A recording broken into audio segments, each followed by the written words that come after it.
Hey, hey, hey, it's your boy Ken White, host of the Southside Unicorn Show. And the person that you see here with me today needs no introduction, but I'm still going to introduce him because I like it and I want to do that. This is Ted Hayes, my friend, a brother, and my mentor. We were talking earlier today about an appearance made by former President Barack Hussein Obama yesterday before a group of young black men. In that appearance, Barack Hussein Obama took it upon himself to chide these young men on their political positioning, on their vote, on their right to vote, if you will.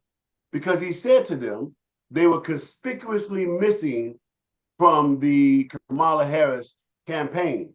Well, I would like to think that if you don't show up someplace, if you're not supporting someone, that is the indicate of where you intend to vote.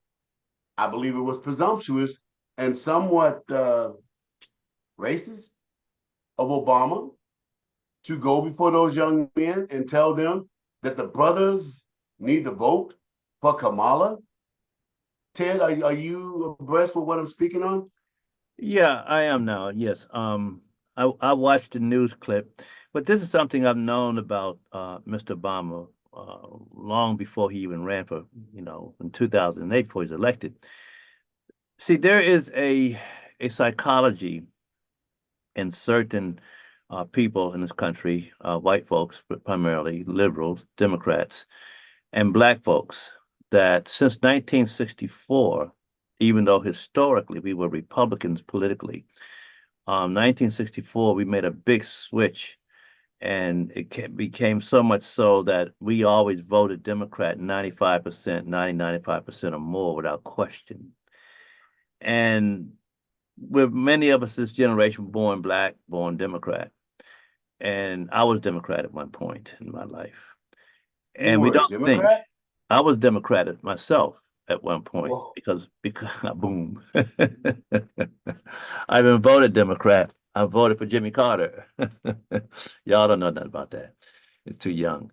But yeah, and I became an independent, and eventually I became Republican, but I did quit the Republican Party after about 4 or 5 years because I realized that even the Republican Party was not really the Republican Party. They were something other than, but nonetheless, that's not why we're here.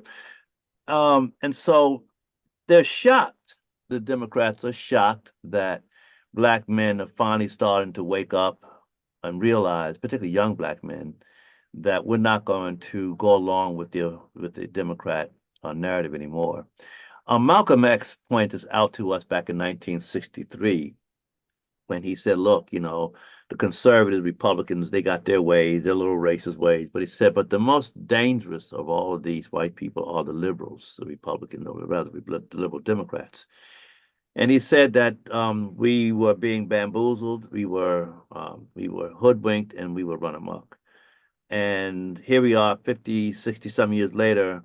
It looks like Malcolm X was absolutely correct. Spot Nonetheless, on. now, the thing that's angering Mr. Obama and the socialist strategist that manipulates the Democratic Party and triggering, of course, the Democrats' anger is that the guy that seems to be awakening young black men to who we are in this country is the dreaded Donald Trump, the Hitler. Yeah, I hear that. And you know what? Before we go any further into that, because I know I only have a short amount of time with you, and I Sure. want to get the meat of this time handled for the audience so that you can catch up with us if you haven't already seen it yourself. I want to play that clip of Barack Obama, former President Barack Obama, speaking to a group of young black men and basically urging them to vote for Kamala Harris. Let's take a listen to that for a minute, shall we? Communities is that um, we have not yet seen the same kinds of energy and turnout in all quarters of our neighborhoods and communities as we saw when I was running. Now, I also want to say that seems to be more pronounced with the brothers. So if you don't mind, just for a second, I'm going to speak to y'all directly and say that when you have a choice that is this clear, when on the one hand you have somebody who grew up like you, knows you, went to college with you, understands the struggles and pain and joy that comes from those experiences. He's had to work harder and do more and overcome and achieves the second highest office. And that, ladies and gentlemen, is the clip of Barack Obama speaking to young black men. And what I saw and what I heard, I can't believe that he feels that he has the right to speak to the African American community in such terms.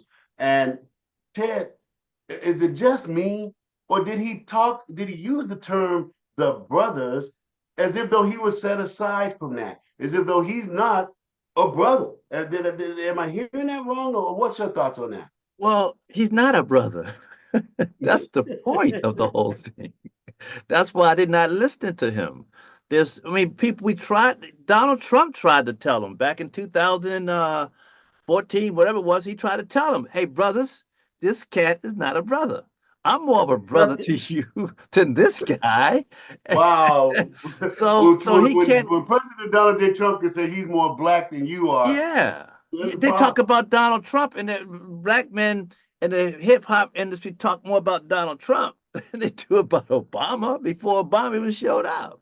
Um, you know, Jesse Jackson, Al Sharpton said if it wasn't for Donald Trump, there would be no money from Donald Trump. There'd be no civil rights movement in New York. And Wow. please put the point up. What's her name? Oprah Winfrey. All of them. The point I'm making is that Mr. Obama, Joe Biden, who's told us that we were not black if we don't vote for him. He overruled God. He said, I don't care what God has made you. Mhm. If you do not vote for me, but God, you ain't black. They always talk down. They've been talking down to us like that since the days that Malcolm warned us about it. However, we are now starting to wake up and listen and realize, wait a minute, this cat is talking to me as though he's my master. Wow, they've been Yeah, talking to that's me as that's though what it sounded like they're to our me. master for all these years. It sounded like a man coming into the workplace and saying, "Y'all not working hard enough for massa. Y'all need to come forward with a little bit more cotton." That's exactly correct. And this has and when people are in a defensive mode and they're losing the argument, they'll resort to either cussing or calling you names or ready to Mhm. fight. Or as they're in the defensive mode and they're backing up, they tend to stumble and fall. And what's Right. happening is that you can look at Mr. Obama's face and see he's scared. You see, he's very insecure. He's talking from his Adam's apple. He's kind of Yeah. crybabying to black men, and at the same time chiding them. And by doing that, he just he just he just awakened more black people, Right, more because black men and you and know women throughout the that's country. why I love listening to you, because you always have a way of delivering the essence of the truth right out, just so clear. I was born and raised on the south side of Chicago. I never saw Obama. You know what I'm saying? But what I'm trying to say with that is the way he talked to those young men in that room, and I don't believe anybody in that room was above north of 40. But the way he spoke to those young men in that room, if he really took that to the south side of Chicago and tried to talk to the brothers that way, they'd be like, psst, and they walk away from him. This Even the man's women. efficacy to the white power base of the Democrat Party has run its course. The only reason he's even relevant, and this is my opinion, correct me if I'm wrong, but the only reason Barack Obama is even still relevant is because the white liberal Democrat shows him as being important, So he takes that back to the black community, and the black community lends their importance to him. And so it's a cyclical thing that makes Obama important. You I'm know, urging the black community, let this man politically fall. Walk away from him. Blexit, exit, Lexit, whatever you got to do. But let Barack Obama become a useless commodity to his master. And watch what happens to him. Watch how they will politically devour him. You think what they did to Puff Daddy is something rough? Yeah, I went there, brother. I went there. you You ought to think quit, man. Puff Daddy was rough? Wait till the beast realizes that Obama carries no capital in the black community anymore. Poof, he's gone. And just like that, poof, we'll be free. We'll free ourselves from our own taskmasters if, as Ted Hayes said in his wisdom, we are starting to wake up. We're starting to listen and hear. Like he said, they talk down to us. They talk down to us. And here's my piece of evidence to add to that statement. Kamala Harris had a rally. And who did she bring to that rally? Meg the Stallion. I Who? ain't never seen nothing like Who? that in my life. That's a political rally. That's what you use. You know, back in New York, right, Ted? When the immigrants would get off the boat, they would hand them a beer and a sandwich and say, vote for so-and-so. Am I right? Yeah, yeah, yeah. They I hand heard you about that. what you need, what you're hungry for. Most immigrants, when they got off that boat, oh, they were hungry. So they fed them. They fed them a sandwich and some beer. That's nutritious. Kamala Harris out the gate, she fed you debauchery, lecherism. I mean, just horrible stuff. And then at her DNC convention, right? On one end, you got Meg Thee Stallion with lasciviousness, debauchery, fornication. That's when a woman's up there gyrating and telling you how good her stuff is. What is that for? That's so that the brothers will have at it. And so at the front end of their production, of what they're producing, this is what I'm trying to say. What the Democrat Party is producing for the Black American is this. Meg the Stallion on the front end, so that just like a stud horse, they get that semen, they get that stuff, and on the back end, which we saw, I'm not making this up, which we saw at the Democrat convention, abortion trucks out at the back end of it. They had so many people signing up for abortions, they had to stop making appointments. The product of the Democrat Party for the African American people is death and decay. That's what I want to contribute to this. So in closing, Ted, you have all these different administrations that come and go. You've had, as you said, you voted for Jimmy Carter. You had Jimmy Carter. You had Ford. You had Reagan. You had the Clintons. You had the Bushes. You had Obama. You had Trump. Okay? You had Biden. All these presidencies, they come and go. And we've seen a rise in the homelessness issue in America over the last 16, 20 years. This thing has been on the rise. When I was growing up, and I'm sure when Ted was growing up, if you saw our mental picture of a homeless person was a hobo with a fifth of gin in his back pocket riding the trains. And we thought that was kind of comical because in our generations, homelessness was considered an anathema. It was not something, it was almost to be funny. Because you could almost picture the hobos and the bums that we saw. They had the little hat on, the moth-eaten suit, suit jacket, and some gloves on with the fingers missing. That was a homeless person in our picture, in our minds. Well, now it's 2024, and after all these different administrations have passed through, they have not yet competently handled the homeless issue. The homeless issue is now like the nuclear bomb. The nuclear bomb cannot be uninvented. We know it exists. It's here now, and it's here to stay. So is some level of some version of homelessness. And for that, I say, ladies and gentlemen, behold, God's appointed czar for homelessness. This man was ahead of the curve. He is a visionary. The Lord gave him the vision of these times, for times such as this. He doesn't come with just a complaint about the homeless issue. Ted Hayes comes with solutions, spiritual solutions, which I would dare to say are downloaded into him from God himself, that he would have the answer to this blight, this plague that seems to be overtaking America and overtaking the Black community at a greater pace, even as Obama asked the Black community to cast their vote for Kamala Harris, who is, to me, duplicit in the decline of the Black community. So, Ted, if people wanted to get in touch with you, how would they do it? Again, just go to tedhayes.us. Tedhayes.us. Tedhayes.us. But Support it, ladies and if gentlemen. you don't mind, before you go, if you got a minute Okay. left, I want to be clear here, that it's while I have in both the Republican Democrat parties, I am a voting independent. I'm gonna tell you who I'm voting for. I have to be objective, and I walk down the middle of the road. I want to say to Black people that we suffer from 404 years of unrequited injustice, Choctaw slavery, Jim Crow, systemic racism, which a lot of people refuse to believe exist.